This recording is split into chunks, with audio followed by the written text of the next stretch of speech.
I've been expecting you, Abraham. I've been listening to your recordings all throughout high school, and this year is my first year in college.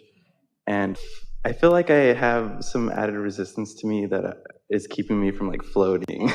I feel like once I have certain things figured out, I'll be able to like levitate and like.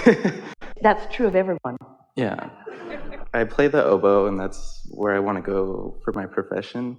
And I was wondering how to get better at it, I guess, quicker, because I've heard you say in multiple recordings, it can take hours, not years.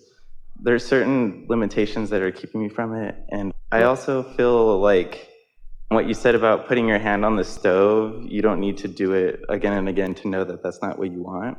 But I was wondering if I left my hand on the stove a little bit longer, would that like propel me forward? Yes. Yes. It does work that way, because when you sort of know what you don't want, you sort of know what you do want. When you really know what you don't want, you really know what you do want. So there is a potential for momentum. In fact, when we talk about that receptive mode, that's what's happened. Your vortex has been culminating, and your inner being has been focused upon it. And law of attraction is adding to it. So cooperative components are coming. And as they build one upon another, then the momentum becomes so much that it just bursts forth in a way that if you're in the vicinity, you can receive it. So that's what that thrilling idea is. That's you being in the receptive mode. But most people, when that first happens, they're not accustomed to maintaining that. They just happen to be accidentally in a good frame of mind. And so they received the idea, but they aren't good yet at maintaining the vibrational stance that holds them in the receptive mode. So it's true. There's a lot of momentum that is built by knowing what you don't want. But once the idea comes, going back and forth like that only slows your momentum down. Once an idea bursts into your mind and you know for sure this is something I truly desire, then you don't want to be or need to be slowing it down to goose it up. Once you know that you want something, with the power that you know that you want this, you don't need to add any more momentum by sifting and sorting. You just don't need to do that. What you do want to do is tap into the feeling of it and let that momentum grow. So you don't talk about limitations. You talk about things like how much I love it and how much I like it and what the feeling of it is like. Tell us when you are in the action, the inspired action of actually making the sound come through that instrument. Can you describe to us what the emotional experience of that is for you? It almost feels like this, being here. I feel like right now my body's a little fuzzy, and that's how I feel when I'm playing in an orchestra. I get to... So what that means is, and this is the part that we really want you to hear, going to back up just a little bit so that you and everyone really understands what we're talking about. Everyone who has ever joyfully played the oboe is there with you when you play. All those people who have been in all those orchestras who loved it so much that it was their life, they loved it so much, they're playing with you. That's why the same sensation of source energy interacting with you here is what you are experiencing then, you see. So now describe to us why there's anything other than that thought in your mind. I don't know. It's irrelevant now.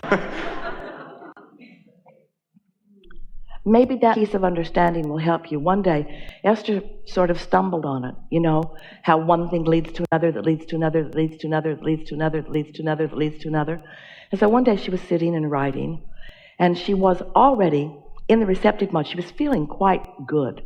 And she was in Texas looking out across her swimming pool at so many things that Jerry, she remembered, had orchestrated. She remembered the day, the many days that he dragged long hoses around to make the outline of the house that she is now sitting in.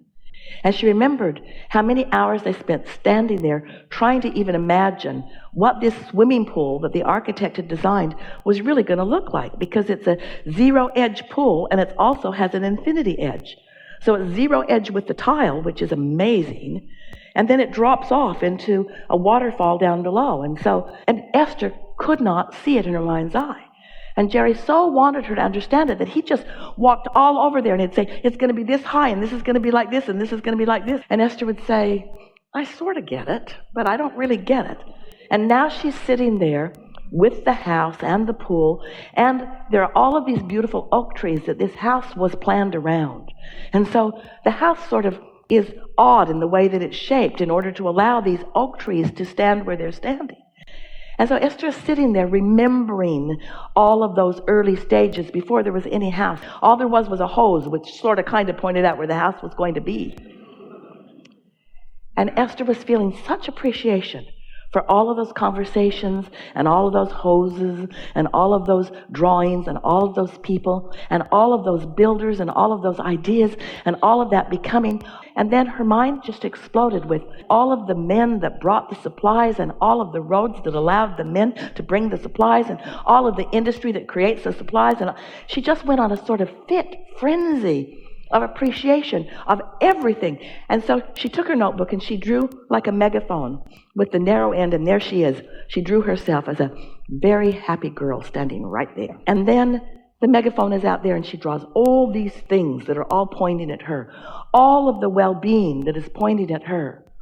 And we want you to feel not only all of the physical stuff that has led to this, we want you to, in that same way, understand all who have come before you, who have loved the things that you are about, who are still alive within you, who are feeling the resonance of the music that you blow through that horn, feeling it, and you feeling them feeling it. That's why you do this. Not only for the beautiful sound, and not only for the magnificent collaboration with all the other members of the orchestra who are doing the same thing with the other non-physical members of the orchestras. No wonder people are drawn to those moments in time where the continuity of life is felt in real fashion, here on the leading edge where all the juice is, you see. Oh, it's nice to be non-physical. We love being non-physically focused. We love the wholeness that we are. But there's nothing more satisfying than to focus the whole of that which we are and the interests that we feel, to focus them into the leading edge accomplishers like you. There's nothing more satisfying than that continuation of beingness, you see. It's not just ideas that we are transmitting to you. It's whole understandings. It's whole movements in music. It's an opportunity for your body to be able to find air that you didn't even know was in it. Your ability to hold some of those notes. Some of that air is coming from some of us who have known how much you need in order to sustain those notes, you see. You are not in any of this alone ever. And yet so many people walk around needing to prove their worthiness to someone or something. And in that defiance of needing any help or getting any help, they just stand in this righteous indignation as they're going to prove themselves worthy. And in the whole time of doing that, they're pinching themselves off from the everlasting, ever-flowing love of non-physical that is enjoying the co-creation in this moment in time. Oh. Yeah. Yeah. We don't think it's likely you're going to find any resistance anytime soon. And when you do, you will always remember that all resistance is for a moment feeling singular instead of plural.